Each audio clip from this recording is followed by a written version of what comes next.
Hi friends, welcome back to another video. It's me, Dilip Abale. എല്ലാ കൂട്ടർക്കും സുഖമാണെന്ന് വിശ്വസിക്കുന്നു. ട്രാൻസ്പെറൻറ്റ് ബോഡിയിൽ ഇറങ്ങിയ ഒരു ഇലക്ട്രിക് സ്കൂട്ടറിനാണ് ഇന്നത്തെ ഒരു വീഡിയോയിൽ പരിചയപ്പെടുത്താനായിട്ട് പോകുന്നത്. അതായത് പുറമെ നിന്ന് നോക്കുമ്പോൾ തന്നെ വാഹനത്തിൻ്റെ മോട്ടോർ, കൺട്രോളർ, ബാറ്ററി ഇവയെല്ലാം തന്നെ പുറത്തുനിന്ന് കാണാൻ പറ്റുന്ന ഒരു ഇലക്ട്രിക് സ്കൂട്ടർ. ഇങ്ങനെ ഒരു ഇലക്ട്രിക് സ്കൂട്ടർ ഇറങ്ങിക്കഴിഞ്ഞാൽ എങ്ങനെ ഉണ്ടാവും?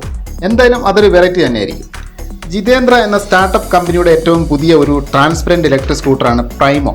ഇതിൻ്റെ ഒരു ബോഡി നിർമ്മിച്ചിട്ടുള്ളത് കട്ടിയുള്ള ഗ്ലാസ് ഉപയോഗിച്ചിട്ടാണ്. വാഹനത്തിൻ്റെ മറ്റ് ഡീറ്റെയിൽസിലേക്ക് വരികയാണെങ്കിൽ 60 volt 26 AH lithium ion battery പാക്കാണ് ഇതിൽ ഉപയോഗിച്ചിട്ടുള്ളത്. വാഹനത്തിൻ്റെ ഒരു സ്പീഡ് വരുന്നത് 52 km/h ആണ്. ഫ്രണ്ട് ഷോക്ക് ഒബ്സർവർ വരുന്നത് ടെലിസ്കോപ്പിക്കും റിയർ ഹൈഡ്രോളിക് ഷോക്ക് ഒബ്സർവറാണ് വരുന്നത്. ബ്രേക്കിലേക്ക് വരുമ്പോൾ ഫ്രണ്ട് ആൻഡ് റിയർ ഡിസ്ക് ബ്രേക്കാണ് ഉപയോഗിച്ചിട്ടുള്ളത്. ജിതേന്ദ്ര പ്രൈമോയുടെ ഒറ്റത്തവണ ചാർജ് ചെയ്താൽ ലഭിക്കുന്ന റേഞ്ച് എന്നത് 65 km മാത്രമേ വരുന്നുള്ളൂ.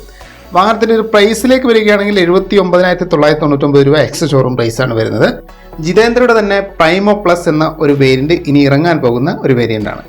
ഇപ്പറഞ്ഞതിൽ റേഞ്ച് മാത്രമാണ് കൂടുതൽ ഈ ഒരു വേരിയൻറ്റിന് വരുന്നത്. ബാക്കിയുള്ള ഫീച്ചേഴ്സ് എല്ലാം തന്നെ സെയിം ആണ് വരുന്നത്.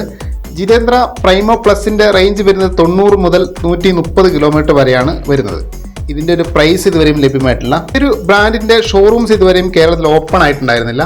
അധികം വൈകാതെ തന്നെ വരുമെന്നാണ് നമ്മൾ പ്രതീക്ഷിക്കുന്നത്. എന്തായാലും ട്രാൻസ്പെറൻറ്റ് ഇലക്ട്രിക് സ്കൂട്ടർ എന്നൊരു ഫീച്ചേഴ്സ് ആദ്യമായിട്ട് കൊണ്ട് ഈ ഒരു ഇലക്ട്രിക് സ്കൂട്ടർ വ്യാപകമായിട്ട് ഷോറൂംസിൽ വന്നു കഴിഞ്ഞാൽ മാത്രമേ നമുക്ക് ഇതിൻ്റെ ടെസ്റ്റ് റൈഡ് റിവ്യൂ ചെയ്യാനായിട്ടും അതുപോലെ തന്നെ വാഹനത്തിനെക്കുറിച്ച് കൂടുതലായിട്ടുള്ള വിവരങ്ങൾ പങ്കുവയ്ക്കാനായിട്ട് സാധിക്കുകയുള്ളൂ. Stay tune. അപ്പോൾ പുതിയൊരു വീഡിയോയുമായിട്ട് വീണ്ടും കാണാം ഫ്രണ്ട്സ്.